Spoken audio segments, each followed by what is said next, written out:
Hi, Guy. Tonight we find ourselves in a place where secrets sleep alongside kings, a tomb carved into the very heart of the mountains of Persepolis. The air is thick with the scent of time, dust motes dancing in the moonlight that filters through cracks in the stone. You probably won't survive this, so let's just go. You, my friend, are about to witness the rise of a king, Artaxerxes II, but not from the gilded pages of history books. Tonight's tale is whispered from the shadows, from the perspective of those history often forgets. So before you get comfortable, take a moment to like the video and subscribe, but only if you genuinely enjoy what I do here. Also, drop a comment telling me where you're from and what time it is there. It's always fascinating to see how this little community stretches around the globe. Now dim the lights, maybe turn on a fan for that soft background hum, and let's ease into tonight's journey together. You trudge through the dust, a humble brickmaker, your hands calloused from firing clay in desert kilns. But tonight, your kiln becomes a crucible of destiny. Fact: Persepolis was a ceremonial capital of the Achaemenid Empire. Tidbit: some scholars believe the tombs in Persepolis were designed to echo the celestial order. Debate: historians still argue whether Artaxerxes II's rise was orchestrated by court intrigue or genuine popular support. Sound of clashing swords and hushed whispers. As you settle, let's start at dusk. Sound of wind, crackling fire. A gentle, pulsing sound begins, subtly permeating the background. Your feet ache, but the clay, still warm from the kiln, soothes your weary soul. Hey, at least you're not wearing those pointy Persian shoes, the ones that look like elf slippers? Killer on the arches. Squinting, you see the royal procession approaching, torches flickering like fireflies against the twilight. It's Artaxerxes, still a prince then, and he looks stressed. Maybe he lost a royal slipper. Light thomp sound. This is it, the eve of Cyrus the Younger's rebellion. Historians still debate whether Artaxerxes knew what his brother was planning. Some say he was completely blindsided, a pawn in a much larger game. Others whisper of secret meetings, coded messages hidden in clay tablets, just like the ones you bake. Sound of a clay tablet cracking. Imagine the fate of an empire, etched into the very substance of your daily work. You wouldn't understand the weight of it then, of course. You're just a brickmaker, worried about feeding your family, hoping the next kiln firing will bring a little extra coin. You glance up at the imposing tombs carved into the mountainside. They seem to watch, silent sentinels guarding secrets older than time. Tidbit: these tombs, they say, were designed to mirror the stars, to align the earthly kings with the celestial order. Pretty fancy for a bunch of dead guys, right? But tonight, the celestial order feels a little off. The air crackles with a strange energy, a premonition of something momentous about to unfold. Debate: was Artaxerxes truly the rightful heir? Or was his ascension a carefully orchestrated coup? The whispers follow him like shadows, clinging to his ornate robes, echoing in the mountain wind. Sound of wind whistling through the tombs. You watch as the procession disappears into the tomb's entrance, the torches swallowed by the darkness. The thump echoes again, louder this time. Maybe it wasn't a slipper. Maybe it was something heavier. Sound of heavy stones scraping against stone. The hairs on your arms prickle. You suddenly feel very small, very insignificant, under the gaze of these ancient mountains. You turn back towards your humble home, the glow of your own kiln, a comforting beacon in the growing darkness. But the image of Artaxerxes, his face etched with worry, stays with you. The sound of the wind whispering through the tombs seems to follow you, a constant reminder of the secrets hidden within the heart of the mountain. Your life, insignificant as it may seem, is about to intertwine with the fate of an empire. You just don't know it yet. The pulsing ASMR sound fades slightly as the chapter ends. The torches draw closer, casting long, dancing shadows on the tomb walls. Remember how I said you probably wouldn't survive this? Well, if that procession stops here, you definitely won't. Insert a low, ominous drum beat. You see the prince dismount, his face etched with worry. He's talking to a priest, their voices hushed but intense. Maybe Artaxerxes is having a royal existential crisis. Insert a faint whisper sound here. The flickering torchlight dances across his features, highlighting the sharp angles of his cheekbones and the deep lines etched around his eyes. He looks every bit the warrior king, clad in intricately woven robes and adorned with the symbols of his power. But there's a vulnerability there too. a flicker of uncertainty that belies the stern mask he wears for the world. He gestures towards the tomb entrance, his voice too low for you to discern the words, but the urgency in his tone is unmistakable. Fact: Artaxerxes II ruled for over 40 years, one of the longest reigns in Persian history. You think your feet hurt after a day at the kiln? Try 40 years of ruling an empire. 40 years of courtly intrigue, of balancing the delicate scales of power, of navigating treacherous alliances and suppressing rebellions. 40 years of bearing the weight of an entire civilization on his shoulders. Imagine the endless processions of petitioners, the constant demands for justice and favor, the never-ending stream of reports from distant satrapies. 40 years of feasts and festivals, of ceremonial duties and sacred rituals. 40 years of living under the constant threat of assassination, of knowing that every shadow could conceal a dagger. Yeah, your aching feet suddenly seem like a minor inconvenience. Tidbit: Artaxerxes was known for his love of elaborate gardens, which he believed symbolized the divine order of the cosmos. Consider a visual of lush Persian gardens here. Imagine terraces overflowing with fragrant blossoms, fountains bubbling with crystal-clear water, the scent of jasmine and roses hanging heavy in the air. Picture cypress trees reaching towards the heavens, their slender forms mirroring the columns of the royal palace. Imagine the meticulous artistry of the gardeners, shaping nature into a reflection of divine perfection, a haven of peace and tranquility amidst the chaos of the world. Perhaps in those gardens Artaxerxes found a moment of respite, a chance to escape the burdens of his crown and reconnect with the beauty and order of the cosmos. Debate. Historians still argue about the exact nature of Cyrus's rebellion, whether he aimed for the throne or simply greater autonomy. Insert a thoughtful sound here. Was Cyrus driven by ambition, a lust for power that led him to challenge his own brother? Or was he simply seeking to secure his position, to carve out a sphere of influence within the vast Persian Empire? Was he a power-hungry usurper, or a misunderstood reformer? The truth, like the whispers echoing in this ancient tomb, remains shrouded in mystery. The motivations of men, especially men of power, are rarely simple or easily deciphered. Perhaps even Artaxerxes himself struggles to understand the full extent of his brother's betrayal. You press yourself against the cool stone of the tomb, praying they won't notice a lowly brickmaker hiding in the shadows. Your heart hammers against your ribs, a frantic drumbeat against the silence of the tomb. The rough texture of the stone scrapes against your skin, a small discomfort that you barely register amidst the overwhelming fear that grips you. You close your eyes, trying to make yourself as small and insignificant as possible, hoping to blend into the darkness. Every rustle of fabric, every whispered word, sends a jolt of terror through your body. The priest's hand rests on the prince's shoulder, a gesture that seems more like a warning than a blessing. Artaxerxes nods, a grin set to his jaw. This guy definitely doesn't skip leg day.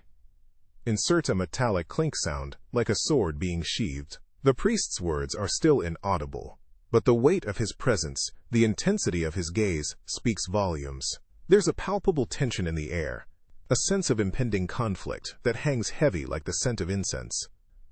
Artaxerxes' posture shifts subtly, his shoulders straightening, his hand instinctively moving towards the hilt of his sword. The clink of metal against leather echoes in the confined space, a stark reminder of the violence that lurks beneath the surface of this solemn ritual. He looks every bit the warrior king, ready to face whatever challenges lie ahead. The strength and determination etched on his face suggest that this is a man accustomed to making difficult decisions, a man who understands the weight of his responsibilities and the sacrifices that come with power. Suddenly, they're gone, swallowed by the shadows as quickly as they appeared. You let out a breath you hadn't realized you were holding. Remember those elf slippers I mentioned?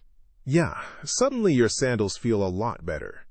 The silence that descends is almost as deafening as the preceding whispers. The flickering torches disappear down the corridor, leaving you alone in the darkness once more. The tension slowly begins to dissipate, replaced by a wave of relief so intense it leaves you weak-kneed. You slowly straighten up, your muscles aching from the strain of holding so still for so long. You wiggle your toes inside your sandals, grateful for their simple, familiar comfort. They might not be the epitome of elven footwear, but right now, They feel like the most luxurious things in the world.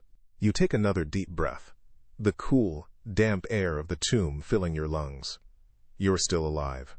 For now. The night grows deeper, the silence broken only by the chirping of crickets and the whisper of wind through the cracks in the tomb. This would actually be kind of relaxing if you weren't, hiding in a tomb.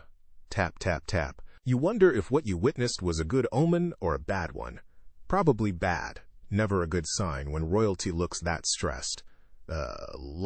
Fact. The Achaemenid Empire, under Artaxerxes II, stretched from the Indus Valley to Egypt and Thrace. That's a lot of land to manage. Can you imagine the paperwork? Tidbit. Artaxerxes is credited with restoring order after a period of internal strife within the empire. Let's be real, though. Restoring order usually means someone else's life gets turned upside down. Debate. Scholars still argue about the role of the priesthood in ancient Persian politics, whether they held real power or acted primarily as advisors. You shift your position, trying to find a more comfortable spot against the cold stone. The rough-hewn granite offers little in the way of comfort, digging into your back with unrelenting pressure. A thin layer of dust coats everything, tickling your nose and making you want to sneeze. You stifle the urge, knowing the slightest sound could betray your presence. The air inside the tomb is heavy and stale, thick with the scent of ages past. It's a smell that speaks of forgotten rituals and the inevitable march of time, a smell that whispers of mortality. You try to distract yourself from the creeping unease by focusing on the rhythmic dripping of water somewhere deep within the tomb. Drip, drip, drip. It's a slow, hypnotic rhythm, and for a moment, you almost drift off. Suddenly, a sharp crackle of gravel outside shatters the fragile peace. Your eyes snap open, every muscle tensing. The dripping water now seems less like a lullaby and more like a countdown. You press yourself further back into the shadows, the cold stone a meager shield against the unknown threat. The crunching of footsteps grows louder, closer, echoing in the confined space of the tomb's entrance. Your heart hammers against your ribs, a frantic drumbeat against the oppressive silence. You hold your breath, praying to any god who might be listening that you remain unseen, unheard. A flicker of torchlight paints the entrance in a warm, flickering glow, outlining two figures. They are tall and imposing, clad in the distinctive armor of the royal guard. The metal gleams in the torchlight, reflecting the flickering flames like miniature suns. Their spears, held upright, catch the light too, their sharp points glinting menacingly. They scan the interior of the tomb, their eyes hard and unyielding. For a terrifying moment, you think they've missed you, that you've blended seamlessly into the darkness. Then, one of the guards shifts his gaze, his eyes locking onto yours. A sliver of torchlight catches your face, illuminating you like a deer caught in a hunter's spotlight. "You," he says, his voice deep and resonant, echoing off the stone walls. He gestures towards you with a gloved hand, the metal clinking against the shaft of his spear. "The prince summons you." Your mind races. The prince? Why would the prince want to see you? What could he possibly want with someone hiding in a tomb? Fear mixes with a strange flicker of curiosity. You know you have no choice. To refuse would be to invite their wrath, and you've seen firsthand the kind of wrath these guards are capable of.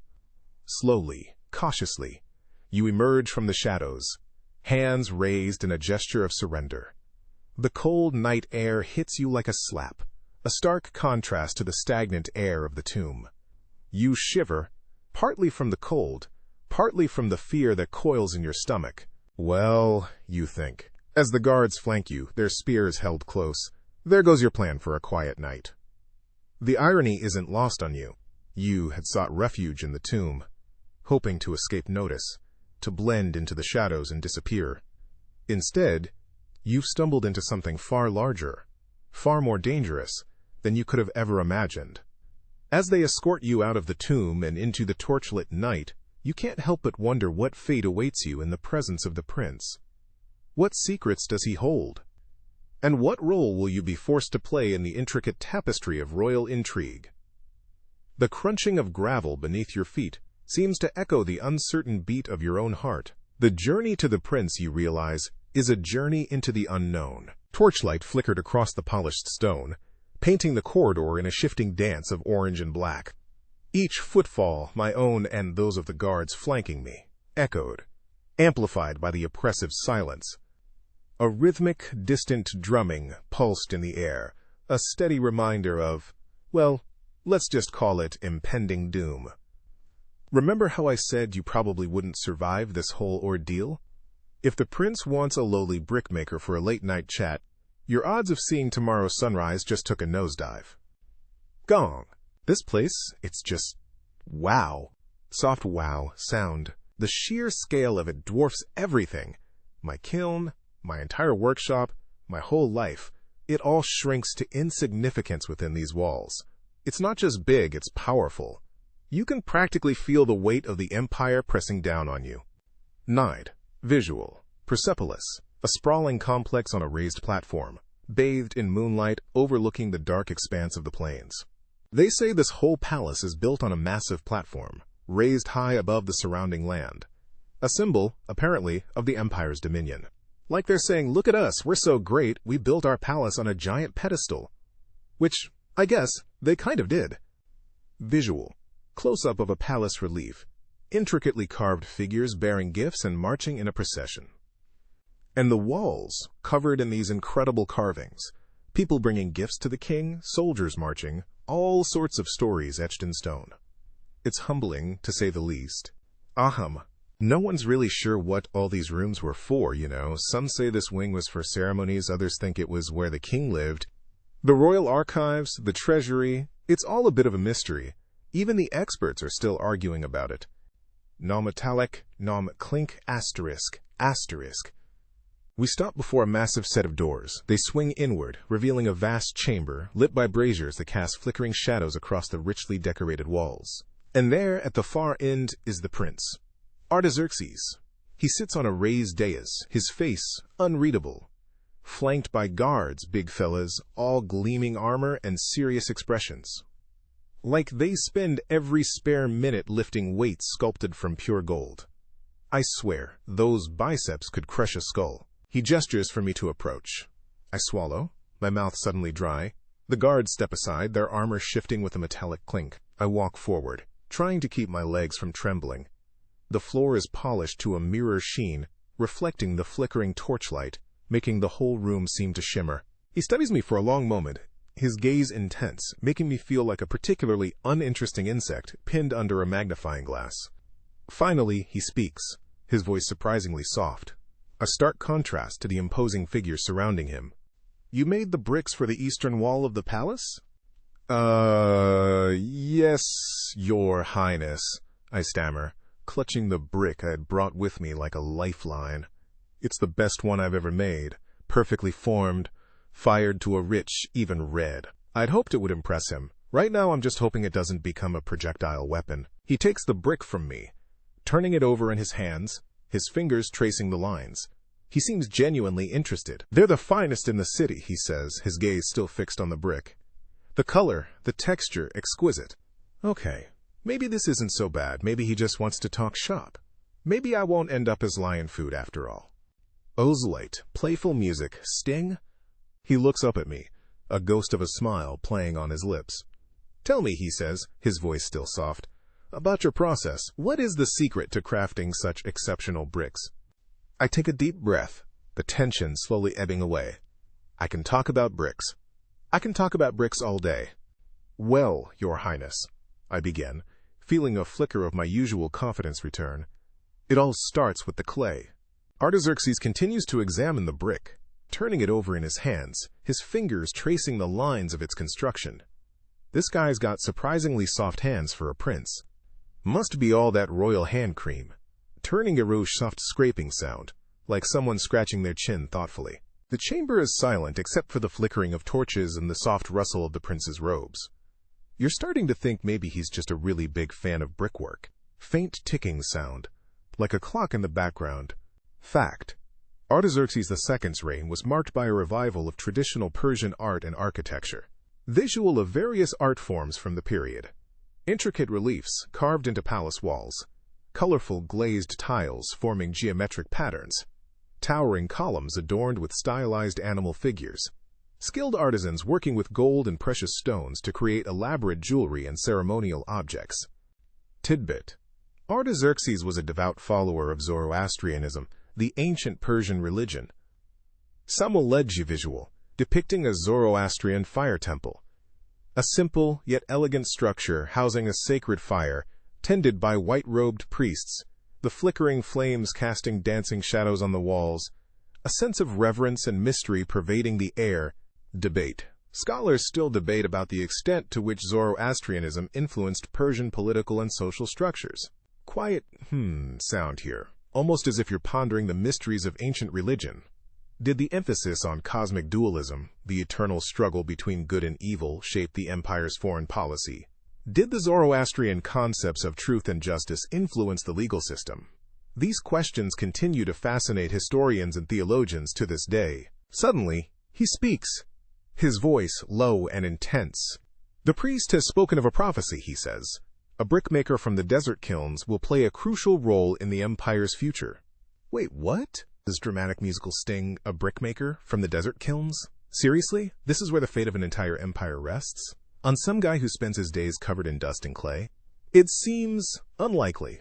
Yet, there's an unnerving seriousness in Artaxerxes' gaze, a conviction that suggests this is no laughing matter. He continues, his voice echoing slightly in the vast chamber. This brickmaker, it is said, will possess a unique gift, a knowledge passed down through generations, a skill so vital, so essential, it could hold the key to our very survival. He sets the brick down on a nearby table, the sound strangely loud in the sudden stillness. He turns, facing you directly, his eyes searching yours. And we believe, he says, his voice dropping to a near whisper, that you are that brickmaker. Wait, what? Me? A brickmaker? I've never even touched a lump of clay in my life. This has to be some kind of mistake, a colossal, empire-sized misunderstanding. I try to stammer out a denial, a protest, anything to dispel this ridiculous notion, but the words catch in my throat. Artaxerxes raises a hand, silencing me before I can utter a single syllable. I know what you're thinking, he says, a hint of a smile playing on his lips. It seems improbable, even absurd. But the priest's vision was clear. He described not only the brickmaker's role, but also certain markings found upon a specific brick. He gestures towards the brick on the table, the one he was just examining. A brick, he continues, his voice now taking on a tone of almost hushed reverence, identical to the one you carry. My hand instinctively goes to my satchel, where, tucked away amongst my meager belongings, is indeed a brick. A brick I picked up as a souvenir, a reminder of the kiln where I didn't work. I pull it out, my fingers trembling slightly. It's dusty, rough, and undeniably similar to the one on the table, perhaps even identical. Artaxerxes watches my every move, his gaze intense. The markings, he prompts, his voice barely above a whisper. I turn the brick over in my hands, my heart pounding in my chest. There, etched into the clay, barely visible beneath the grime, are a series of symbols. Strange, unfamiliar symbols that seem to hum with a faint, unseen energy. I glance at the brick on the table. The same symbols. Identical. Another dramatic musical sting, this time with a touch of ominous foreboding. This is not good. Not good at all. How could this be happening? How could a simple brick, a random souvenir, suddenly become the centerpiece of some ancient prophecy? And what exactly is this crucial role I'm supposed to play? I'm just me. Not a hero, not a savior, certainly not a brickmaker. I'm just someone who happened to pick up the wrong souvenir at the wrong time. And now, apparently, the fate of an entire empire rests on my dust-covered shoulders. The silence in the chamber stretches, broken only by the crackling of the torches and the frantic beating of my own heart. Artaxerxes takes a step closer, his expression unreadable. The prophecy speaks of a great threat, he says, his voice low and grave. A darkness that threatens to engulf our land, to shatter our empire, to plunge us all into chaos. He pauses, his gaze locking with mine. And you, he says, his voice now ringing with a newfound urgency, you are the only one who can stop it. Well, this day just took a turn. A sharp, unexpected turn down a road paved with ancient prophecies, mysterious symbols, and a whole lot of pressure I'm definitely not equipped to handle. A brickmaker. Seriously? This is going to be interesting. My mouth opened and closed, like a goldfish. Remember that whole, you probably won't survive this thing? Yeah, it's feeling in a maybe real right now. Maybe Jack very stuck a gulp. Artaxerxes held my gaze, his expression unnervingly calm.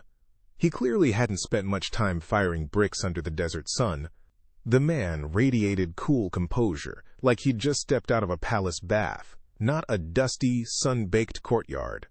A faint whisper, almost like the rustling of papyrus scrolls, seemed to emanate from the shadows around us, amplifying the unsettling stillness.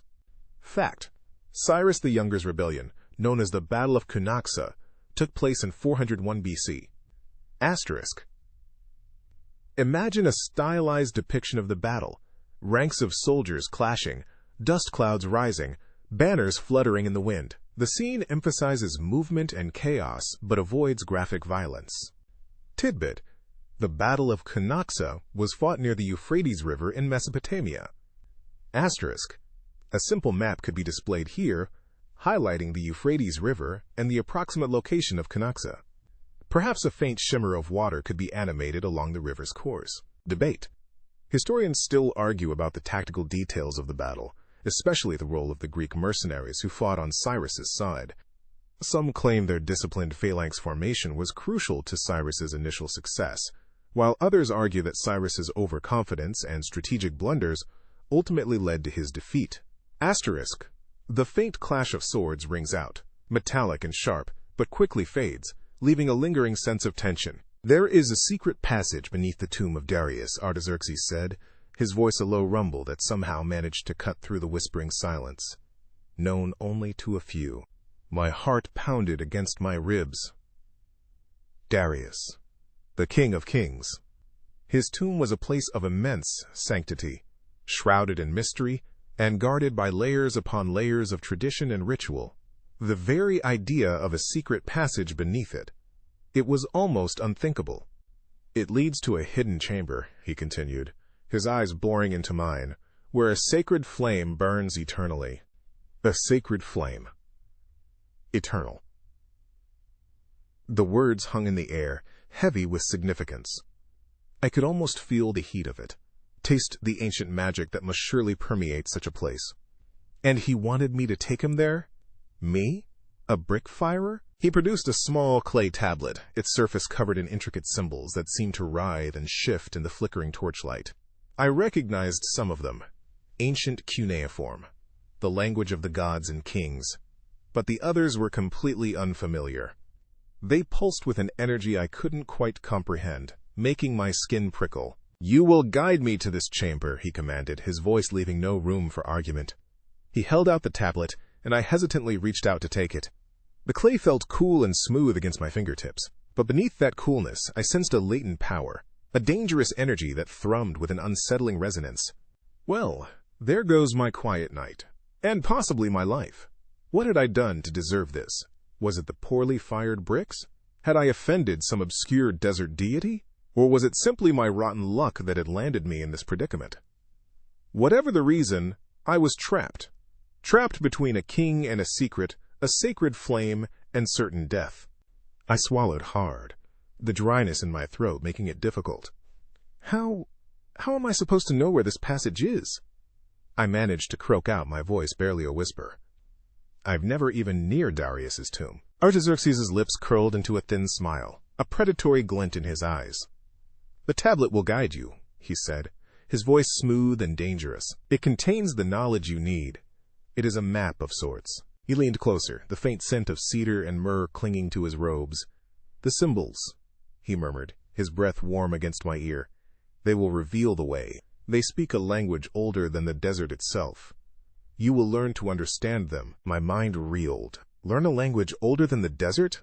By looking at a clay tablet? This was madness. Utter, unadulterated madness.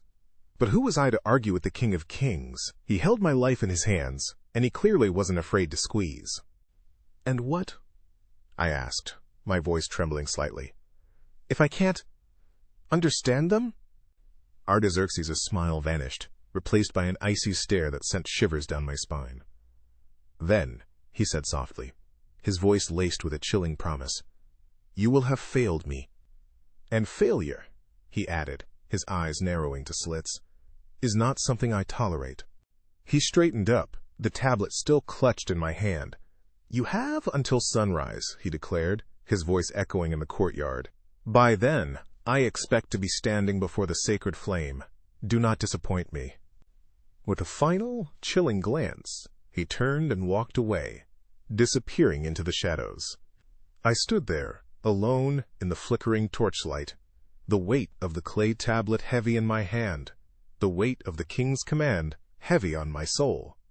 The faint whispering sound returned, swirling around me like a desert wind, a constant reminder of the dangerous secret I now held, a secret that could either lead me to glory or to my doom. I looked down at the intricate symbols on the tablet, their strange energy pulsing beneath my fingertips. And then, with a deep, shuddering breath, I began to try to decipher their ancient cryptic message. The polished stone floor gleamed under the torchlight, each step echoing in the cavernous corridors. The royal escort, a phalanx of stern-faced guards in bronze armor, flanked me, their presence a constant reminder that I was no longer a free man. Just hours ago, I was enjoying the simple pleasure of shaping clay under the warm Persian sun. Now, I was being marched through the opulent palace of Persepolis, my comfortable sandals suddenly feeling like iron shackles, binding me to a destiny I hadn't chosen. Thump, thump, thump. The rhythmic beat of a distant drum, slow and resonant, echoed through the halls, each pulse a hammer blow against my dwindling hope. Emerging from the palace into the cool night air, I noticed a stark difference in the atmosphere. The usual vibrant energy of the city was replaced by a heavy blanket of expectation, a palpable tension hanging in the air. The sweet scent of jasmine that usually perfumed the night was now mingled with a metallic tang, a primal scent that spoke of approaching danger. Tomb, secret passage, sacred flame.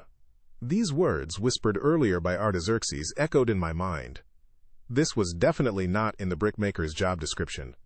A gust of wind whipped through the cypress trees, their branches swaying like mournful specters. Asterisk whoosh. The sound, desolate and eerie, sent a shiver down my spine. Artaxerxes, his face illuminated by the flickering torchlight, strode purposefully ahead. He seemed oblivious to the oppressive atmosphere, his focus solely on the task at hand. Earlier, while we walked, he'd spoken of Darius I, the king whose tomb we were about to enter.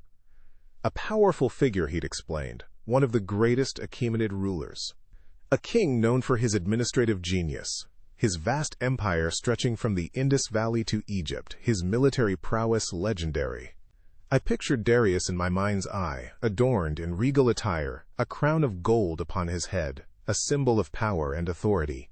The path wound upwards, leading us away from the illuminated palace and towards the darkened cliffs looming in the distance. Artaxerxes had also mentioned that Darius I's tomb was carved directly into the rock face of Naxxi-Rustam, not far from Persepolis itself. A royal necropolis, a place of eternal rest for the kings of old. I tried to imagine the sheer scale of the undertaking, the carving of such a monumental tomb into the sheer cliff face. As we drew closer, I could make out the faint outlines of other tombs etched into the rock, silent sentinels guarding the secrets of the past. Artaxerxes had alluded to the ongoing debate among scholars regarding the symbolic meaning of the intricate reliefs and inscriptions that adorned these ancient tombs. Each carving, each symbol, a potential clue to the beliefs and customs of a long-vanished civilization. Whisper, whisper, whisper. A faint susurrus seemed to emanate from the cliffs themselves, as if the stones were whispering ancient secrets, unheard for centuries. Finally, we arrived. The tomb of Darius I loomed before us, its entrance a gaping black maw in the pale moonlight. The sheer scale of it was breathtaking, dwarfing even the grand palace we had just left. It felt like a portal to another world, a world of shadows and ancient mysteries. The guards surrounding me shifted uneasily, their faces grim in the flickering torchlight. They clearly didn't think this was a good idea either. Their apprehension mirrored my own. amplifying the sense of foreboding that had been building within me. The metallic sound of a spear against stone broke the silence, a stark reminder of the potential dangers that lay ahead. Artaxerxes stopped before the entrance, his gaze fixed on the darkness within. He turned to me, his expression unreadable. "Lead the way," he commanded, gesturing toward the yawning chasm. My heart pounded in my chest, a frantic drumbeat against my ribs. I wanted to refuse, to turn and run back to the safety of the palace, back to the familiar comfort of my simple life. But the weight of the royal command, the presence of the guards, the unwavering gaze of Artaxerxes, all conspired to silence my protest. I took a deep breath, trying to steady my trembling hands. The air within the tomb felt cold, heavy with the weight of centuries. I stepped forward, the torchlight casting long, dancing shadows on the rough-hewn walls. As I crossed the threshold, I felt a palpable shift, a sensation as if the weight of history itself had settled upon my shoulders like a shroud. The silence deepened, broken only by the soft echo of our footsteps and the occasional drip of water from the unseen depths. This night, I knew, was definitely about to get a lot weirder. The air inside the tomb is cool and heavy, and silence hangs like a shroud. This smells a lot better than your kiln, at least. Drip, drip, drip. Your torch casts flickering shadows that dance on the walls, and the reliefs seem to shift and move in the corners of your eyes. You're starting to get the feeling this was maybe a bad life choice. Nice for soft, eerie music sting. Fact. The Achaemenid tombs were designed to be inaccessible to looters, with hidden entrances and elaborate security measures. Thus, a visual of intricate tomb design appears. Tidbit. Some believe the tombs contained hidden chambers filled with treasures and sacred objects. Sole visual of a treasure chamber filled with gold and jewels appears. Debate. Historians still debate about the extent of grave robbing in ancient Persia, whether it was a widespread problem or a relatively rare occurrence. Faint sound. You locate the loose stone indicated on the tablet, and with a grunt you push it aside, revealing a narrow passage behind it. Dust billows out, catching the torchlight and swirling in the air like tiny dancing spirits. The opening is barely wide enough to squeeze through, a black maw promising further descent into the unknown. A wave of claustrophobia washes over you, a prickling sensation at the back of your neck. The air coming from the passage is even colder than the air in the main chamber, carrying with it the faintest hint of something earthy, something old, something unsettling. You hesitate for a moment, the weight of the tomb pressing down on you, both physically and metaphorically. You glance back at the main chamber, bathed in the flickering orange glow of your torch. It's eerily peaceful, almost inviting you to stay, to turn back, to abandon this fool's errand. But the tablet, the whispers of hidden chambers and forgotten treasures, tug at your curiosity. You take a deep breath, the cold air stinging your lungs, and steel your resolve. Artaxerxes, sensing your hesitation, nudges your hand with his wet nose. He seems less perturbed by the prospect of confined spaces, his tail giving a hesitant wag. He looks at the opening, then back at you, a silent question in his big brown eyes. All right, you mutter. Let's do this. You lower yourself to the ground, the rough stone cold against your skin. You take another deep breath and crawl into the passage, the darkness swallowing you whole. The stone is rough against your clothes, scraping against your back as you inch forward. The passage is so narrow that your shoulders brush against the sides, the confining space amplifying the silence. The only sound is your own breathing and the soft scrape of your clothes against the stone. Now are stones scraping against cloth. Artaxerxes follows close behind, his warm body pressing against your legs. The heat radiating from him is a small comfort in the cold, oppressive darkness. You continue to crawl, the passage seemingly stretching on forever. The air grows heavier, the silence deeper. The darkness is so complete that you can't even see your hand in front of your face. Remember that uncomfortable night in the tomb? You whisper, your voice barely audible above the scraping sounds. Yeah, it just got a lot more cramped. You can feel Artaxerxes' fur brush against your hand as he pushes closer. The small space feels even smaller now, the air thicker. You push on, driven by a mix of curiosity and a growing sense of unease. You try to focus on the task at hand, on the possibility of discovery, on anything but the oppressive darkness and the suffocating closeness of the passage. The scraping sound continues, a rhythmic counterpoint to your ragged breathing. The passage seems to twist and turn, disorienting you further. You lose all sense of direction, all sense of time. There's only the darkness, the scraping, and the growing feeling that you've made a terrible, terrible mistake. You push onwards, your body screaming in protest. The stone presses against your chest, making it difficult to breathe. You can feel the panic starting to rise in your throat, a choking sensation. You close your eyes, trying to block out the darkness, trying to calm your racing heart.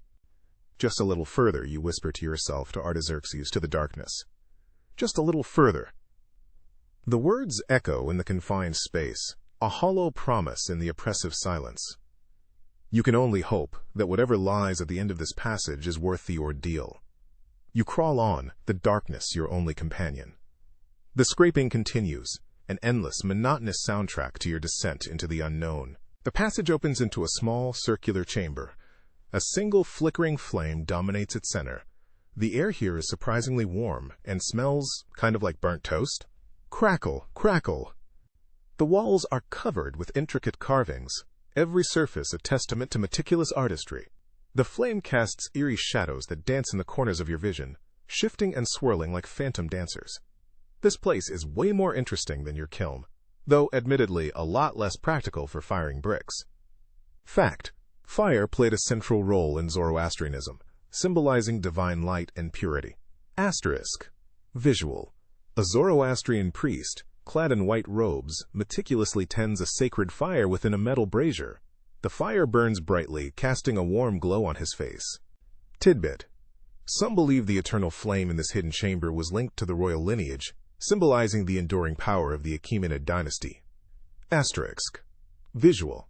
The flame pulses with a subtle inner glow, radiating outwards in waves of ethereal light. Faint, shimmering lines seem to connect it to the carvings on the walls, almost like a living network of energy. Debate. Historians still argue about the precise rituals associated with the sacred flame, whether it was tended continuously or only on special occasions. Was there a dedicated priesthood? Did the king himself participate in the ceremonies? The mysteries surrounding this place are as deep as the carvings on the walls. Kind of chanting. You step aside as Artaxerxes approaches the flame, his expression reverent. He moves with a quiet grace, his eyes fixed on the flickering light. He raises his hands, palms open, as if receiving a blessing from the dancing flames. Remember those royal hand cream jokes? Maybe there's something to them after all. He certainly wouldn't want dry, cracked hands during such a sacred ritual. And ends the chime. The sound seems to emanate from the flame itself, a clear, resonant tone that hangs in the air. Artaxerxes closes his eyes, a look of profound peace settling on his face.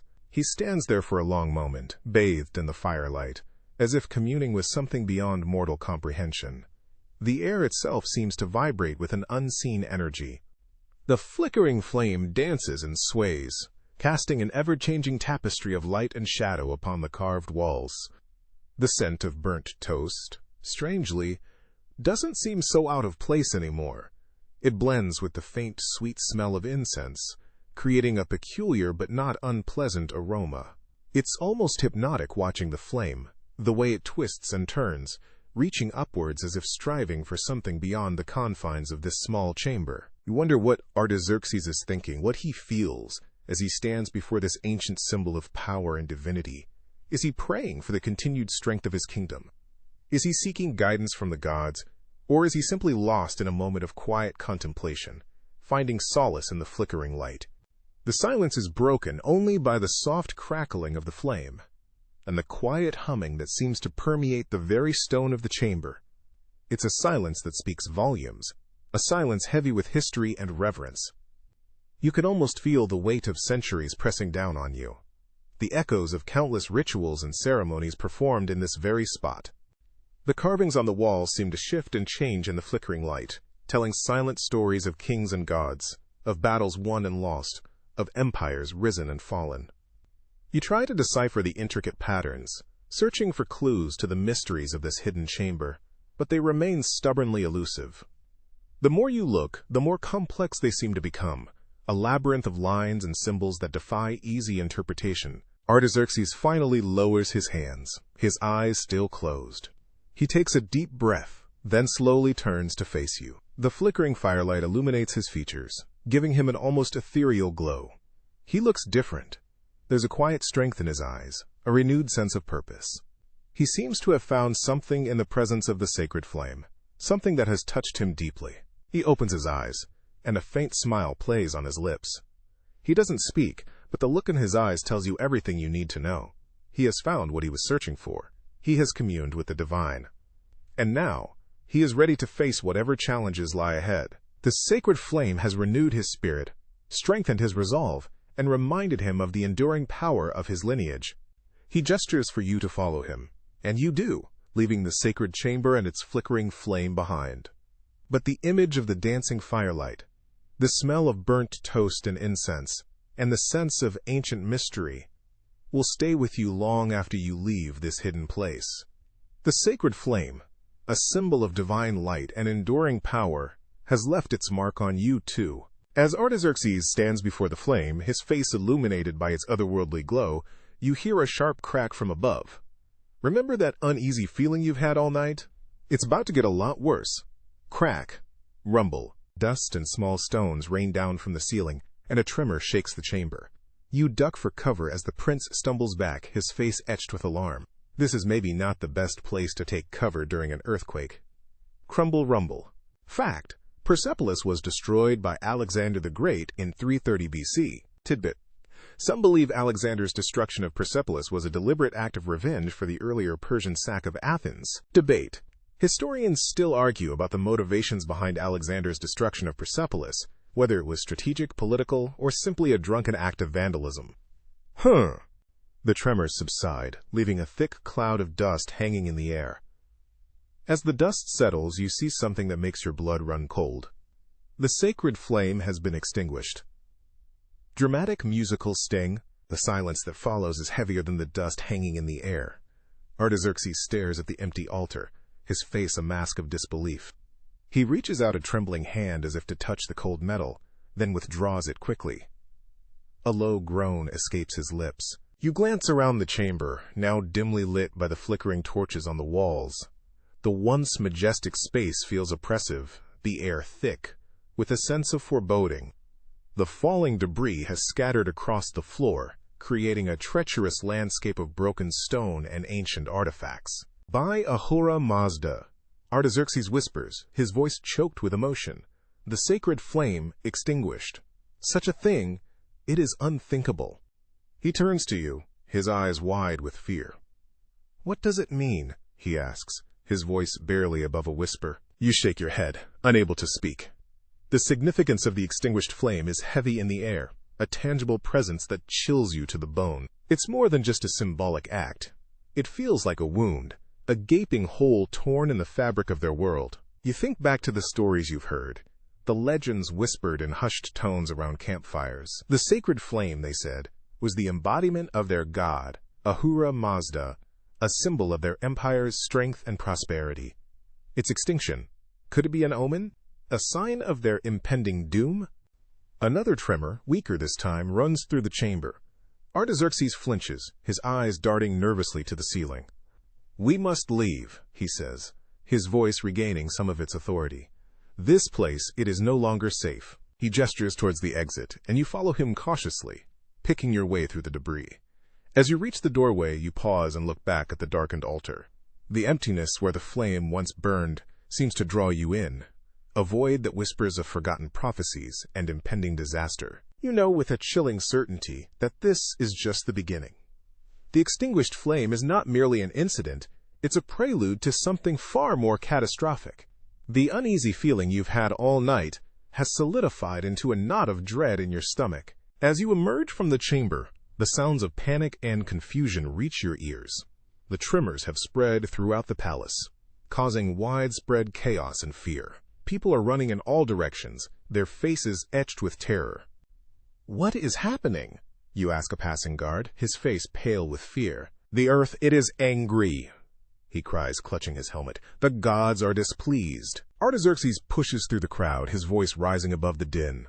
"Silence," he commands, his regal bearing returning. "We must remain calm. There is no need for panic." But his words seem to fall on deaf ears. The fear is contagious, spreading like wildfire through the palace. The tremors, though less intense now, continue to shake the ground, adding to the sense of impending doom. You look at Artaxerxes, his face illuminated by the flickering torchlight. The youthful confidence he possessed earlier is gone, replaced by a look of grim determination. He knows, as you do, that something terrible is about to happen. The extinguished flame is not just an omen, it's a declaration of war. The whispers about Alexander the Great, the Macedonian conqueror sweeping across the east, suddenly take on a new significance. You remember the stories of his ruthless efficiency, his unwavering ambition, and his thirst for conquest. Could he be the force behind these events? Could this be the beginning of the end for the Persian Empire? As you stand there, amidst the chaos and fear, you can't help but feel a sense of helplessness. The ground beneath your feet feels unstable, not just physically, but metaphorically. The world you knew, the world of the mighty Persian Empire, seems to be crumbling around you, and you know, with a chilling certainty, that you are powerless to stop it. The extinguished flame has cast a long shadow over Persepolis, a shadow that threatens to engulf everything in darkness. The omen has been delivered, and the fate of the empire hangs precariously in the balance. The chamber is silent except for the soft gasps of the royal guards and the prince's heavy breathing. He's staring at the extinguished flame, his face unreadable. Maybe he's just realized he forgot to bring his royal fire starter. Sound of someone sighing heavily. I look around the chamber, wondering how I managed to get myself mixed up in this royal drama. This is so not what I signed up for when I woke up this morning, though admittedly it's a lot more interesting than firing bricks. A soft "oh" sound plays very quietly. Fact: Artaxerxes II was the son of Darius II and Parysatis. Visual of a royal family portrait, if available.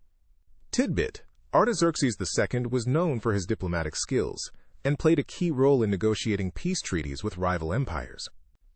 Visual: depicting a diplomatic meeting. If available.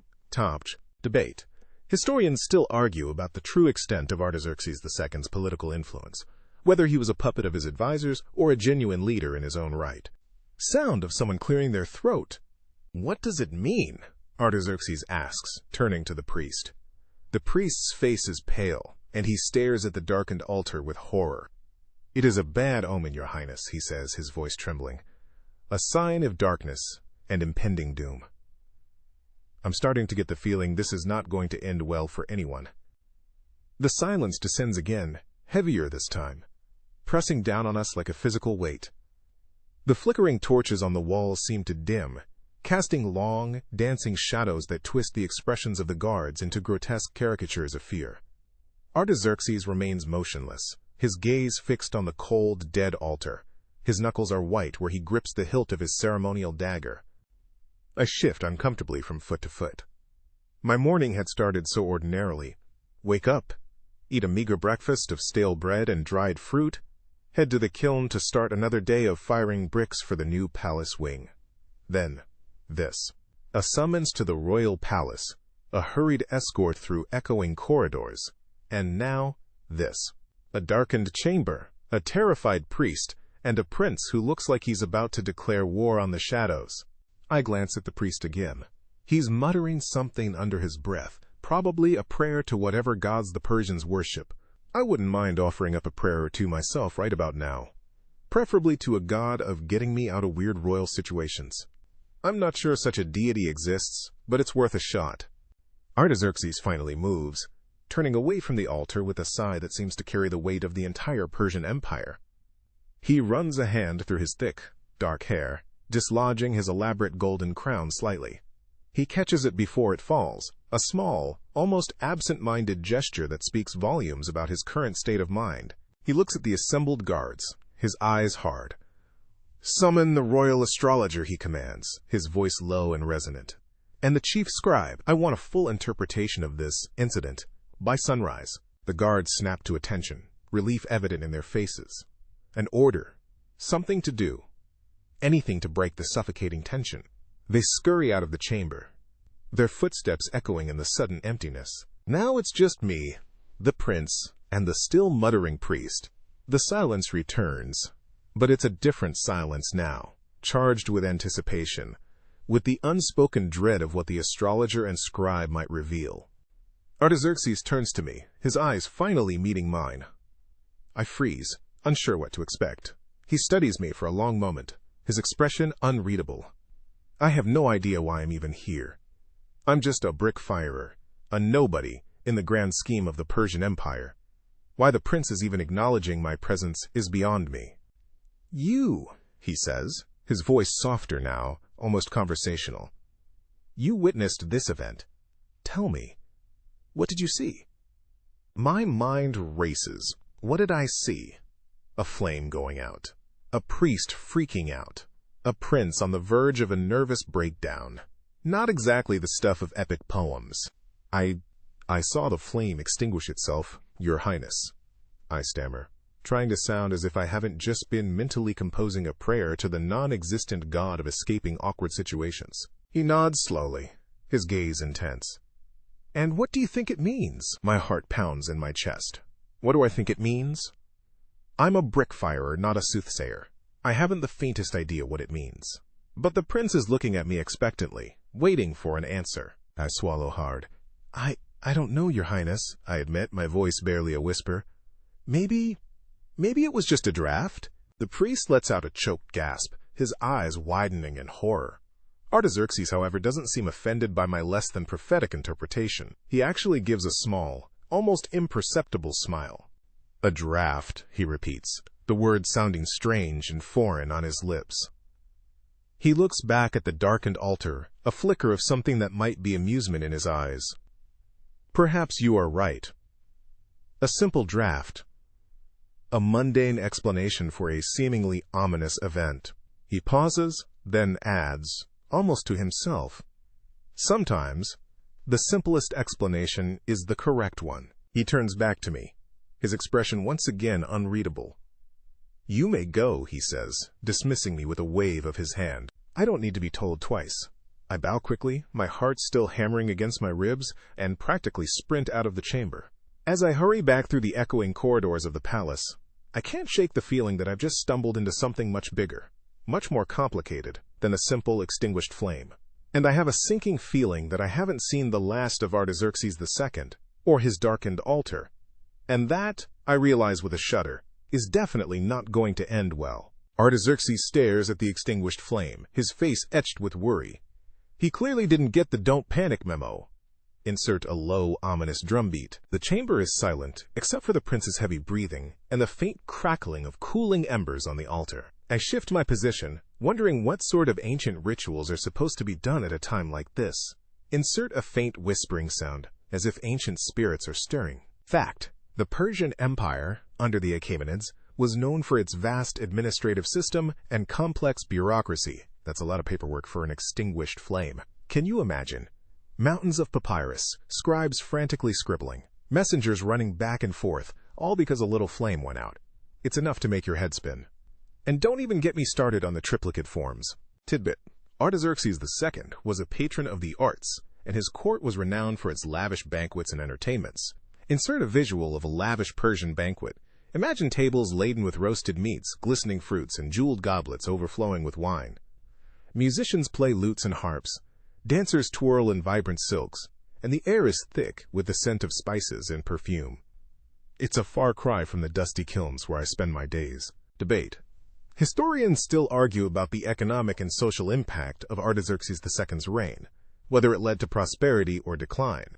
Insert a thoughtful sound here, almost as if you're pondering the complexities of ancient economics. Did his policies enrich the empire, or sow the seeds of its eventual downfall? Was he a wise ruler or a spendthrift? The clay tablets are frustratingly silent on these matters. The silence stretches, heavy and oppressive. The prince's gaze remains fixed on the cold altar, his brow furrowed in a deep frown. The faint whispering seems to intensify, swirling around us like the desert winds that whip through the kilns. It's unsettling, to say the least. He takes a shaky breath, his voice barely a whisper. The eternal flame extinguished. What does it mean? I don't know what it means. I'm just a brickmaker. I work with clay and fire, not prophecies and omens. But the weight of his gaze, the desperation in his voice, makes me feel like I should have an answer. He paces back and forth, his restless movements reflecting the turmoil within him. The flickering shadows cast by the dying embers dance across his face, highlighting the worry etched there. The priests, they offer prayers, incantations, but nothing. The flame remains dead. He stops pacing and looks at me, his eyes wide with a desperate plea. Is there anything that can be done? I swallow hard, the dryness in my throat mirroring the arid landscape I call home. What am I supposed to say? I'm a simple brickmaker, summoned from the desert kilns to what? Witness the end of an era? I have no knowledge of ancient rituals or divine intervention. I work with earth and fire, the tangible elements of the world, not the ethereal realm of spirits and prophecies. But then, a flicker of an idea ignites within me, as sudden and unexpected as the extinguishing of the eternal flame. I remember the secrets passed down through generations of brickmakers, the knowledge of how to coax fire from the most stubborn of materials. It's a different kind of flame, a different kind of ritual, but perhaps, just perhaps, it could work. I hesitate, unsure if I should speak.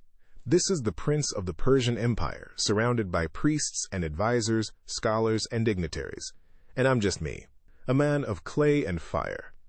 What could I possibly offer them? But the prince's desperate plea hangs in the air, heavy and expectant. And something within me, a spark of boldness I didn't know I possessed, compels me to speak. I know a way to rekindle the flame, I say, my voice surprisingly steady despite the tremor in my hands. The words hang in the air, a fragile promise in the face of despair. Artaxerxes stops pacing and stares at me, his eyes searching my face for any hint of deception. I continue, my voice gaining strength with each word. But it will require a sacrifice. Insert a dramatic musical sting. The prince's gaze sharpens, a flicker of hope replacing the despair in his eyes. A sacrifice? He repeats, his voice barely a whisper. I nod slowly, my mind racing. The secrets of the kiln are ancient and potent, but they come at a cost. A sacrifice of a different kind, I say, choosing my words carefully. Not of blood or life, but of something precious. The whispering intensifies, as if the ancient spirits are leaning in, eager to hear what I propose. I take a deep breath, steeling myself for what I must say next. The fate of the eternal flame, and perhaps even the empire itself, hangs in the balance. And the responsibility, for some inexplicable reason, rests on my shoulders. The shoulders of a simple brickmaker from the desert kilns. Artaxerxes looks at you intently, his expression hopeful. You're starting to get the feeling that sacrifice might mean something very different in royal circles. Asterisk. A soft, pulsing sound effect begins, growing slightly louder than receding, creating a sense of suspense. The chamber is silent except for the flickering of the torchlight and your own heartbeat. This is it. The moment when you either become a hero or end up as another forgotten soul in this tomb. Asterisk. A faint, rhythmic chanting begins in the background, adding to the sense of ritual. Asterisk. Visual. A montage of images flashes across the screen depicting the diverse peoples of the Persian Empire. Soldiers in different uniforms, families in various regional clothing, priests performing different rites, merchants trading goods, all under the banner of the Achaemenid Empire. The images fade as quickly as they appear. Fact. The Persian Empire under Artaxerxes II was a multi-ethnic and multi-religious empire, with a complex system of governance. Asterisk. Visual. A simple but powerful image appears, hands of different skin tones, clasped together in unity, holding small representations of different religious symbols. A Zoroastrian fire altar, an Egyptian ankh, a Jewish menorah. This image also fades. Tidbit. Artaxerxes was known for his tolerance of different religious beliefs within his empire. Asterisk. A heavy sigh echoes through the chamber, a sound laden with the weariness of centuries. Debate. Historians still argue about the effectiveness of Artaxerxes II's administrative policies, whether they led to greater stability or simply masked underlying tensions. You clear your throat, the silence amplifying the sound.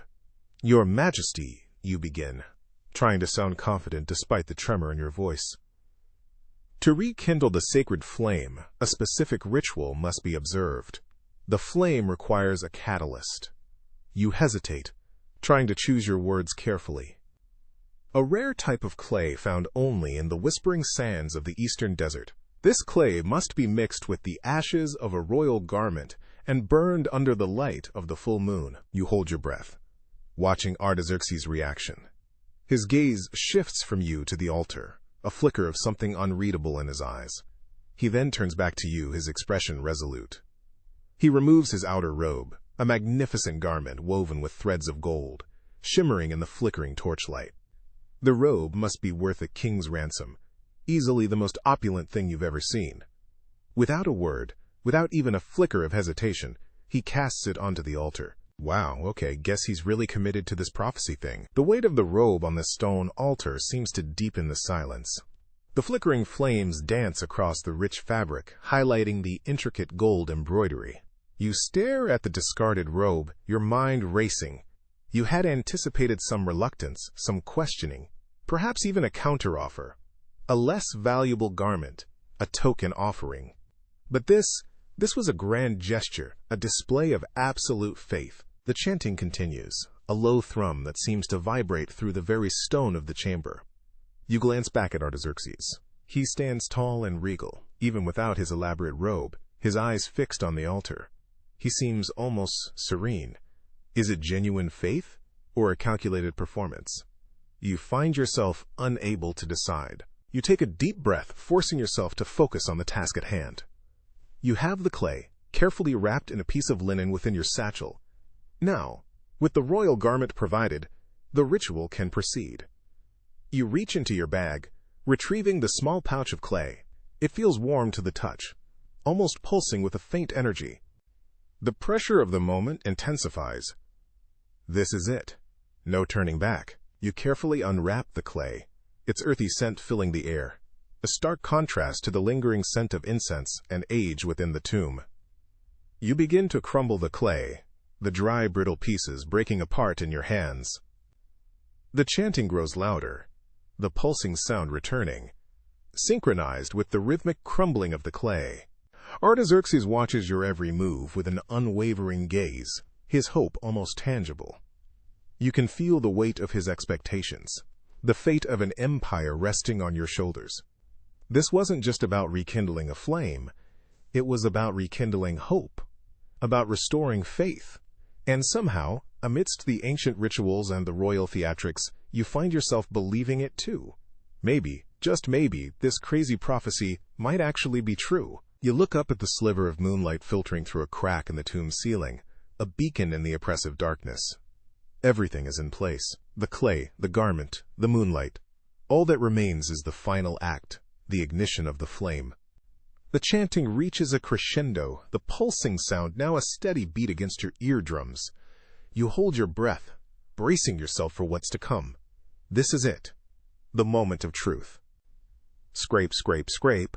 My hands worked quickly, almost feverishly, kneading the damp clay, the fine gray ash of the robe mixing into the earth. The grit felt familiar, comforting. It took me back to the kiln, back home, where the heat baked the clay and my hands ached with the constant work. The ache was different now, a dull throb, a phantom limb of a past life. But the skill remained, ingrained in my muscles, my movements almost a dance, a silent ritual performed under the watchful gaze of the moon. These hands, once calloused from shaping the earth, now held the fate of a king. Scrape, scrape. Each movement brought me closer, closer to something. Hum softly. The silence of the chamber was broken only by the soft rustle of my movements, the whisper of the fabric against the stone altar, and the faint crackling of the embers I'd managed to coax back to life. It had been a tomb, cold and still, but now there was warmth, the promise of life. It felt less like a burial chamber and more like my old kiln, the air thick with potential. And honestly, I preferred the kiln, the Hall of 100 Columns. I'd seen depictions of it, of course. Grand, imposing, a testament to Artaxerxes II's ambition. 100 columns reaching towards the sky, a forest of stone and wood, a symbol of power and prosperity. Or perhaps a symbol of excess, a drain on the empire's resources. History, it seemed, couldn't quite make up its mind. Artaxerxes, a horseman, a hunter. I imagined him astride a powerful steed, the wind whipping through his hair, the thrill of the chase in his eyes. A far cry from the broken man who'd knelt before me just moments ago, pleading for a miracle. A king reduced to ashes and prayers. Hammering sound in the distance. The debate rages on, even now, centuries later. Did Artaxerxes' grand projects enrich his empire, or did they sow the seeds of its decline? Did the common people benefit, or did they suffer under the weight of his ambition? The hammering echoes down through time, the sound of construction, the sound of progress, or perhaps the sound of ruin. I wonder if the men who swung those hammers, who carved the stone and raised the columns, ever considered the legacy they were building, the questions they were leaving for future generations to ponder. I carefully placed the clay mixture on the altar, shaping it with practiced hands. The moonlight, filtering through the cracks in the chamber's ceiling, illuminated the fine dust motes dancing in the air, giving the scene an ethereal quality. It felt sacred. This rough altar, this hastily mixed clay, this desperate act of creation, it all felt imbued with a significance I couldn't quite grasp. With a deep breath, I struck the flint against the steel. A shower of sparks rained down onto the tinder, nestled within the clay. For a heart-stopping moment, nothing happened. Then, a flicker. A tiny orange tongue of flame licked at the dry material, hesitant at first. Then, growing bolder, stronger. I held my breath, willing it to live. The flame caught. It grew, spreading through the tinder, casting dancing shadows on the walls of the chamber. The warmth spread outwards, chasing away the lingering chill. The air, thick with the scent of dust and decay, now held the clean, sharp smell of burning wood. The chamber, once a tomb, was now bathed in the warm glow of the rekindled flame. The shadows receded, revealing the intricate carvings on the walls, the details I hadn't noticed before. The room seemed to breathe again, alive with the flickering light. Artaxerxes turned to me, his face illuminated by the fire. His eyes, once dull with despair, now shone with gratitude? Hope? He didn't speak, but the look in his eyes said more than words ever could. I had done it. Looks like I survived this night after all. The chamber glows with the warm light of the sacred flame, and a sense of peace settles over me. Remember that impending doom prophecy? Maybe the priest got it wrong, or maybe he just misunderstood it. Het soft chime sound, as if the flame itself is emitting a musical tone. I stand before Artaxerxes, wondering what sort of reward a prince gives a brickmaker who saves an empire from impending doom. Hopefully something that doesn't involve more tombs. Tom's soft, triumphant music sting. Fact: Artaxerxes II's reign was a period of relative peace and stability for the Persian Empire.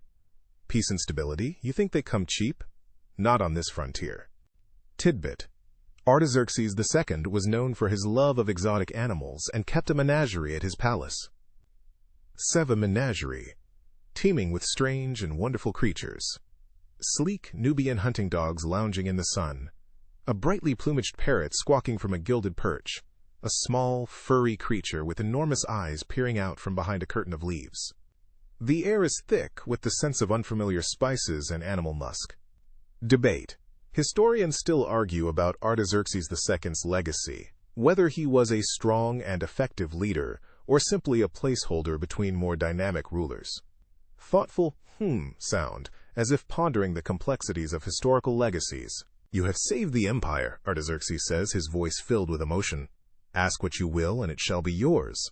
I consider my options. Riches? Mountains of gold gleaming in the torchlight. Enough to buy a small city? Power? The authority to command armies, to make laws, to shape the destiny of nations? Or a lifetime supply of royal hand cream? The desert wind does a number on your skin, let me tell you. Sound of someone clearing their throat, as if preparing to make a request. Riches are tempting, no doubt. But what good is gold in the afterlife? And power? The weight of a crown can be heavier than any brick I've ever carried. Besides, I've seen enough palace intrigue to last 10 lifetimes. No, thank you. I look around the chamber at the intricate carvings on the walls, the flickering flames casting dancing shadows. I think about the back-breaking labor, the scorching sun, the endless dust of the brickyards. I think about the tombs, the whispers of forgotten kings, the weight of history pressing down on me. Then I look at Artaxerxes. He stands tall and regal, draped in fine silks, his face etched with the cares of empire, and I realize what I truly desire. Your Majesty, I begin, my voice a little shaky. I have spent my life building walls, barriers between people and places. I've toiled in the shadows, unseen, unheard. My hands are calloused, my back aches, and my spirit is weary. Artaxerxes nods, his expression sympathetic. He understands the toll of labor, even if he hasn't experienced it firsthand. What I desire, more than any riches or power, is a chance to learn. To understand the world beyond the brickyards. To see the wonders your empire holds. To experience life beyond the dust and toil. The prince raises an eyebrow, a hint of surprise in his eyes. This isn't the request he expected. He probably envisioned me asking for a golden chariot or a harem of dancing girls, but I've never been one for the conventional. You wish for knowledge? He asks, his voice tinged with curiosity. Yes, Your Majesty. I wish to see the world, to learn from its scholars and its artists, to understand the history and the stories that have shaped this land. I wish to see your menagerie, I add, remembering the captivating image from moments before. I've heard tales of creatures so wondrous they defy belief. A smile flickers across Artaxerxes' face. This request he can understand. Perhaps it even appeals to his own intellectual curiosity. Very well, he says, his voice ringing with authority. I shall grant your request. You shall have access to the royal libraries, to the scholars and artists of my court. You shall travel throughout the empire, experiencing its diverse cultures and its breathtaking landscapes. And yes, he adds with a chuckle, you shall most certainly see my menagerie. I have a two-headed calf I think you'll find particularly intriguing. A wave of relief washes over me. It's more than I could have hoped for. A future filled with learning and discovery. A far cry from the dusty monotony of the brickyards. Thank you, Your Majesty, I say, my voice filled with genuine gratitude. You have given me more than I could have ever dreamed. Artaxerxes gestures towards a group of advisors waiting patiently near the entrance of the chamber. They will arrange everything. Consider yourself a guest of the royal court, free to explore and learn to your heart's content. As I turn to follow the advisors, I glance back at the sacred flame, its warm glow filling the chamber.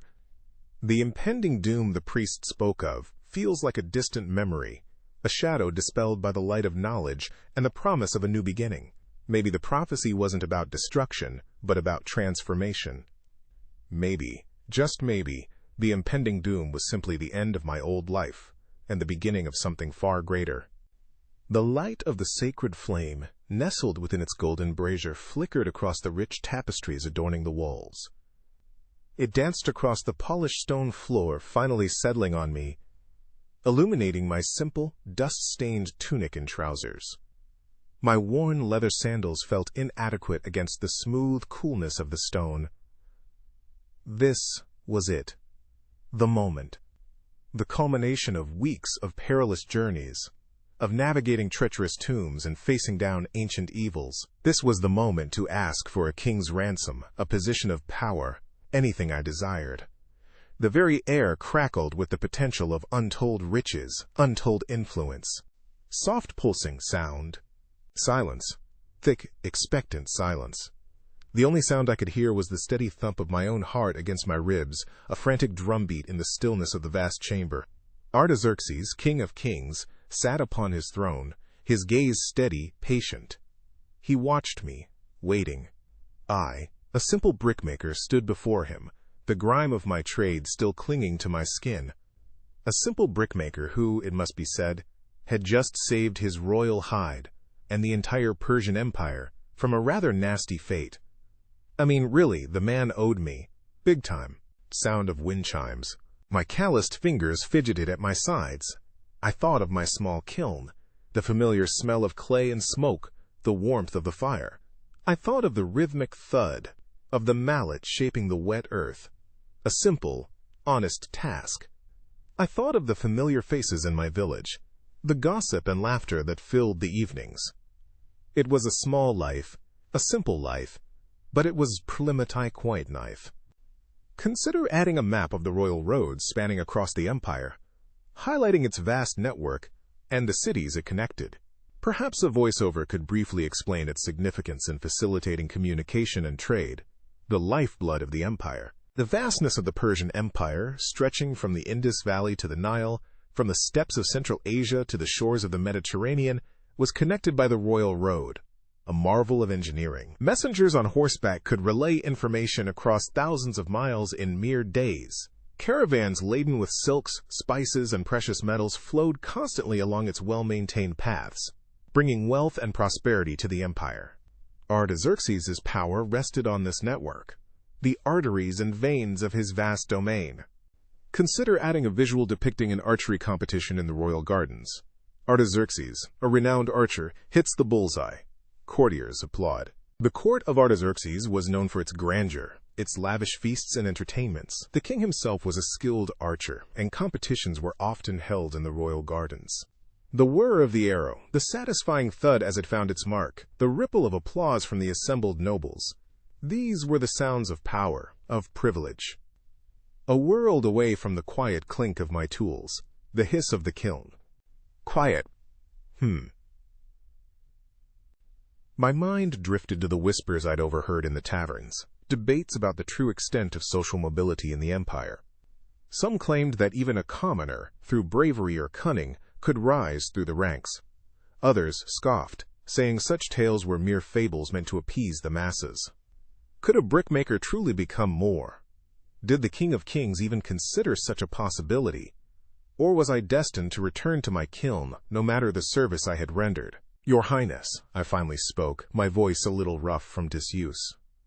All I ask is to return to my kiln, to my simple life. The silence that followed felt even heavier than before, charged with a different kind of anticipation. Artaxerxes leaned forward slightly, his brow furrowed. He looked at me, not with anger or disdain, but with genuine surprise. "That is all?" he asked, his voice echoing in the chamber.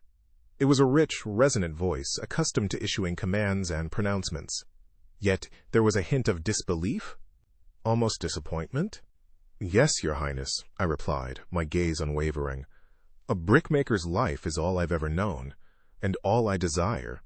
Soft, gentle music sting. I held my breath, waiting for his reaction. I had defied all expectations, refused the riches that lay within my grasp. Had I made a mistake?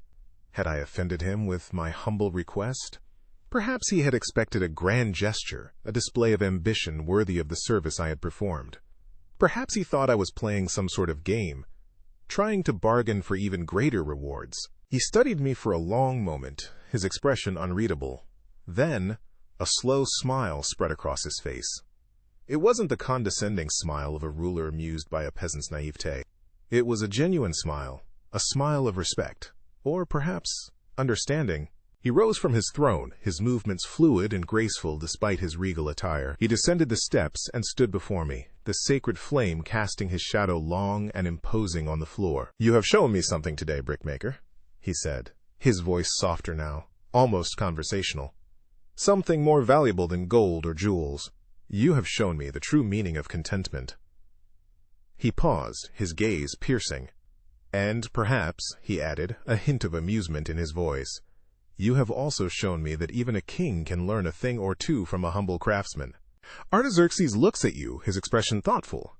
He's clearly not used to people refusing royal rewards.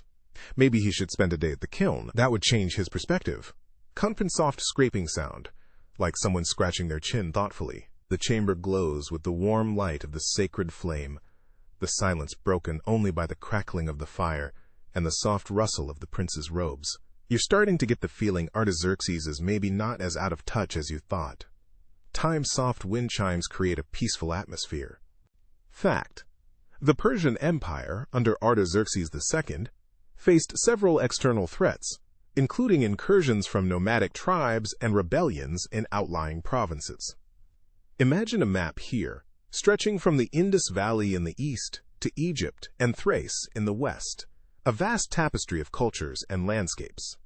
Red arrows might indicate the pressures on the borders, the Cadousians harassing the northern frontiers, Egyptians chafing under Persian rule in the south, and sporadic uprisings flickering like flames across Anatolia. The empire, for all its splendor, was a constant balancing act, a struggle to maintain control over this sprawling territory. Tidbit: Artaxerxes II was a patron of music and dance, and his court was renowned for its skilled musicians and performers. Picture this: the grand hall, filled with the scent of exotic perfumes and the shimmering colors of silk robes. Musicians play harps and lutes, their melodies intertwining with the rhythmic beat of drums.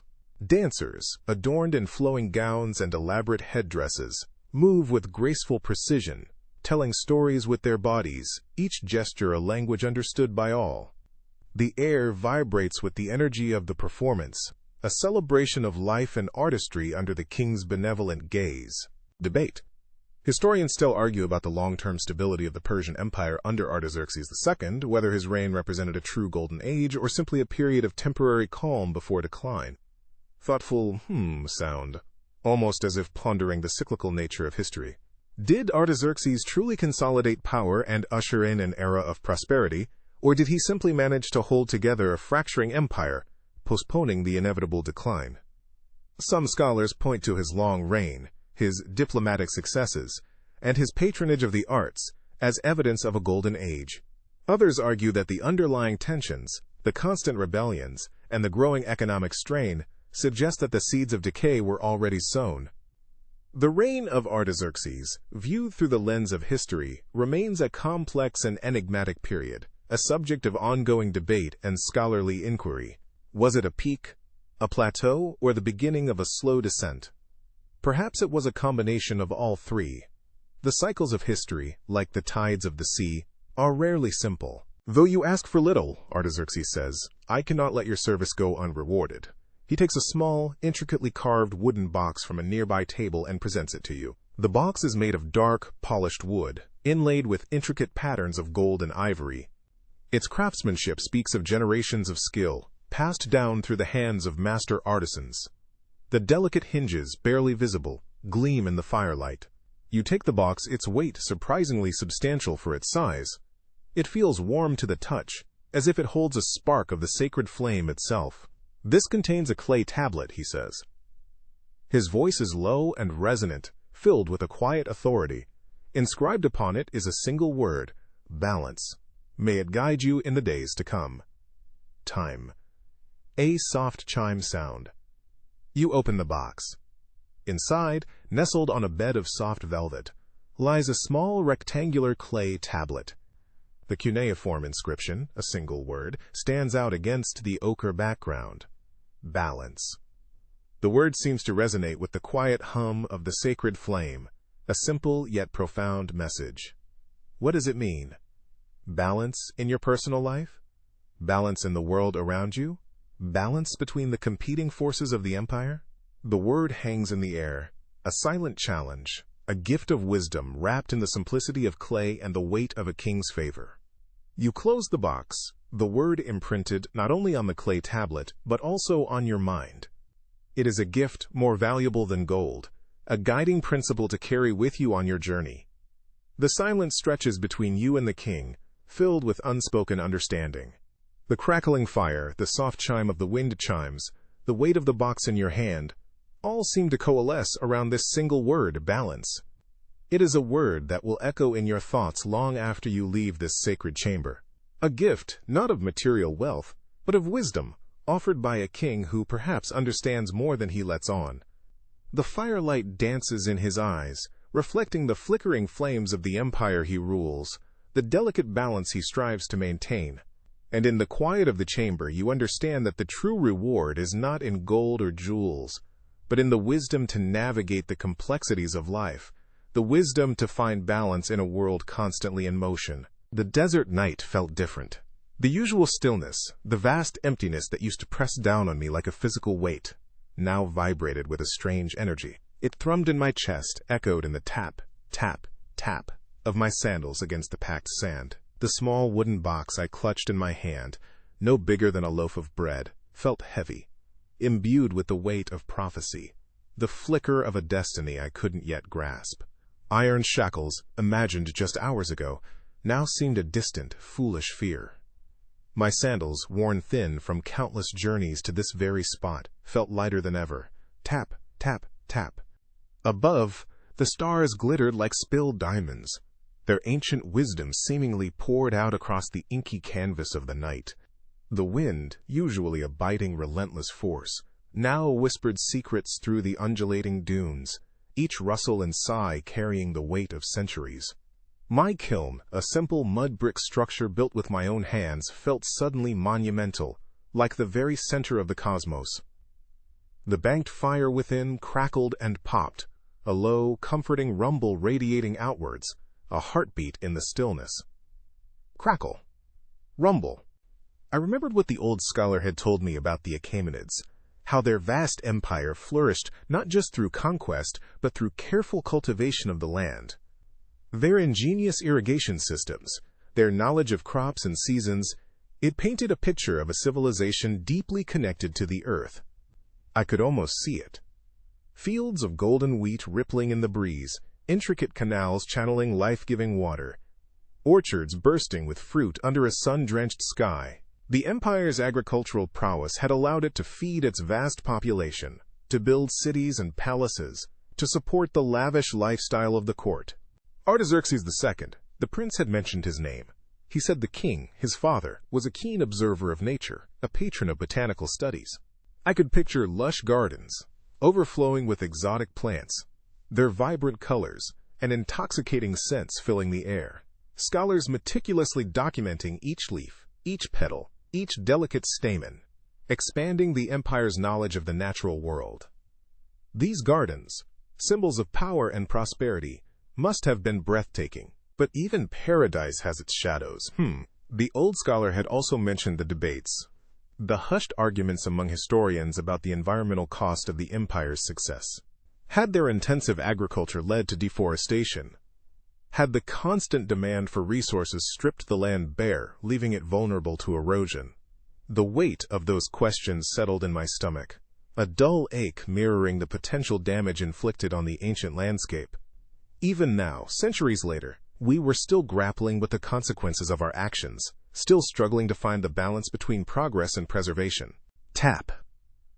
I reached the kiln and placed the wooden box on the warm bricks, its surface radiating the stored heat of the day. The desert night seemed to hold its breath, waiting. I opened the box, my fingers fumbling with the simple latch. Inside, nestled on a bed of soft linen, lay the clay tablet, bathed in the silvery moonlight.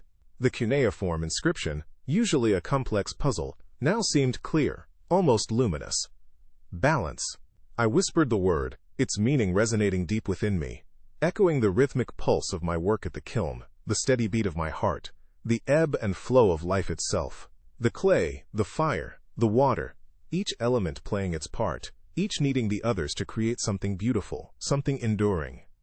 I took the tablet and placed it carefully on a small shelf near my work area, a constant reminder of the strange encounter, the night I met a prince in the desert and learned a valuable lesson about the delicate balance of life.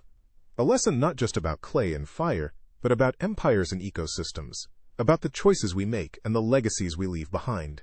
A soft, gentle melody seemed to rise from the desert floor, a quiet affirmation of the wisdom I now carried within me. Weeks later, news reaches you of Cyrus's rebellion and the bloody battle at Cunaxa. Remember how I said this would be from a unique perspective? Well, you won't find this story in the history books. Insert a low, ominous drumbeat. The whispers arrive with a traveling merchant, carried on the wind-whipped edges of his dusty cloak. He speaks of a clash of titans, of brother against brother, of a vast plain soaked crimson with the blood of thousands. He speaks of Cyrus, bold and ambitious, falling in the thickest of the fighting, his dreams of empire extinguished in a single, decisive blow. Cunaxa. The name hangs heavy in the air, thick with the scent of death and regret. The merchant's words paint a vivid tapestry of chaos and carnage, a scene of such brutal magnificence that it chills you to the bone.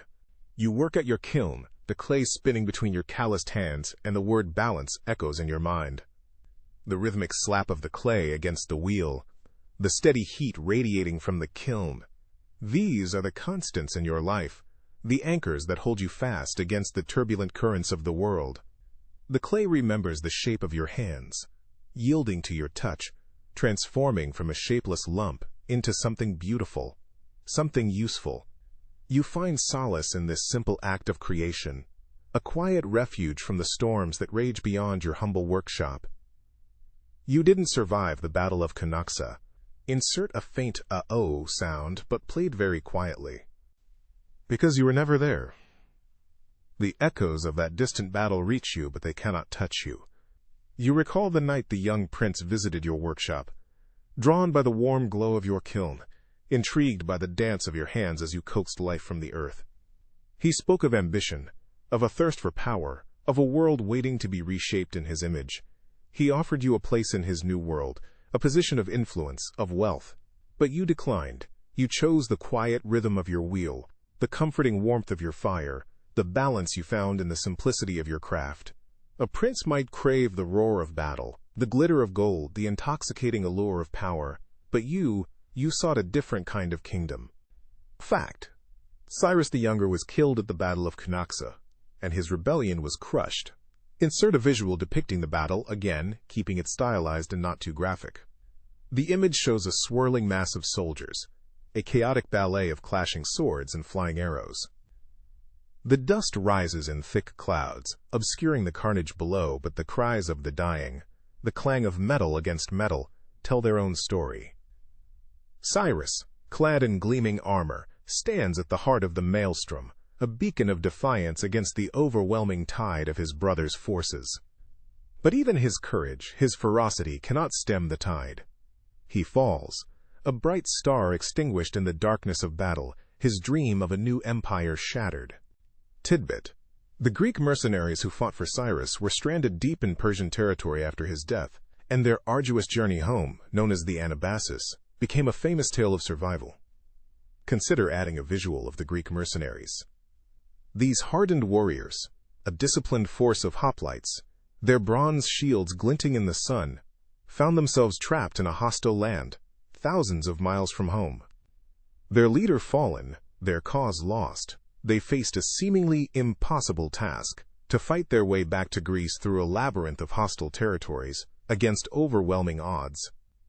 Their journey, a testament to their resilience, their courage, their unwavering determination, would become a legend, a story whispered around campfires for generations to come. Debate: historians still argue about the long-term impact of Cyrus's rebellion on the stability of the Persian Empire, whether it weakened Artaxerxes' authority or simply reaffirmed his control. Insert a thoughtful sound. Did the rebellion expose cracks in the foundations of the empire, highlighting vulnerabilities that would eventually lead to its downfall? Or did Artaxerxes' victory solidify his grip on power, proving his strength and resilience in the face of a formidable challenge? The whispers of the historians echo down through the ages, their arguments unresolved, their conclusions uncertain. You survived because you remained at your kiln, tending your fire, finding balance in the simple rhythms of your craft. Insert a sound of crackling fire and a comforting rumble. The flames dance and flicker, casting flickering shadows on the walls of your workshop. The heat warms your hands, soothes your soul. You close your eyes, breathing in the earthy scent of clay and smoke. You feel the weight of the clay in your hands, the steady spin of the wheel beneath your feet. This is your world, a world of quiet contemplation, of patient creation, a world of balance. The prince who sought you out that night went on to become Artaxerxes II, a king whose reign was defined by the constant struggle to maintain balance within his vast empire. He inherited a kingdom riven by internal strife, beset by external threats, a kingdom teetering on the precipice of chaos. He ruled for decades, striving to quell rebellions, to forge alliances, to maintain the delicate equilibrium of power that held his vast empire together. Perhaps, in the quiet moments between battles, between courtly intrigues, between the endless demands of ruling a vast empire, he remembered the humble potter, the man who chose balance over power, the man who found peace in the simple act of creation. Perhaps he wondered if he too could have found that same peace, that same balance, had he chosen a different path. But the path of a king is rarely one of choice, and Artaxerxes, bound by duty, by destiny, continued his ceaseless struggle to maintain balance in a world that constantly sought to tip the scales. Years pass, and the word balance becomes more than just an inscription on a clay tablet. It becomes my philosophy of life. I continue my work, my hands still calloused, still shaping the earth, and now my heart shaped by a deeper wisdom. My kiln, once a crucible of destiny, has become a source of peace. Asterisk. A soft pulsing sound gradually fades. The desert sun and stars continue their endless dance. The wind still whispers through the dunes, and I feel the rhythmic pulse of existence in my very bones. Asterisk. Sound of soft wind chimes, creating a sense of peace. The Persian Empire, under the Achaemenids, was known for its administrative efficiency and advanced legal system. Asterisk. Visual. A depiction of a legal proceeding in ancient Persia, perhaps a scribe documenting testimony, officials listening, and the accused standing before them. The image emphasizes order and process. Artaxerxes II is credited with implementing several legal reforms that aim to improve the lives of his subjects. Asterisk. Visual. Scenes of everyday life in the empire. A farmer tending his fields, a merchant selling goods in a bustling marketplace, a family sharing a meal. The scenes suggest prosperity and order. Historians still argue about the effectiveness of Artaxerxes II's legal reforms, whether they genuinely improved the lives of ordinary people or simply strengthened the existing power structures. Asterisk. A thoughtful sound. I didn't become a king or a hero, but I played a crucial role in the empire's history, not on the battlefield or in the palace, but at my humble kiln. The bricks I made became part of Persepolis, silent witnesses to the rise and fall of kings. And I, the brickmaker, found balance not in the grandeur of power, but in the simple act of creation. Asterisk. A soft, gentle music sting that gradually fades into silence.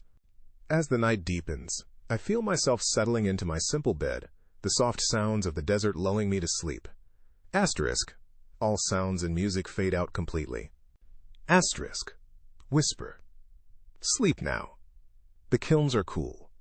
The desert wind will guard your dreams. Balance. Sleep.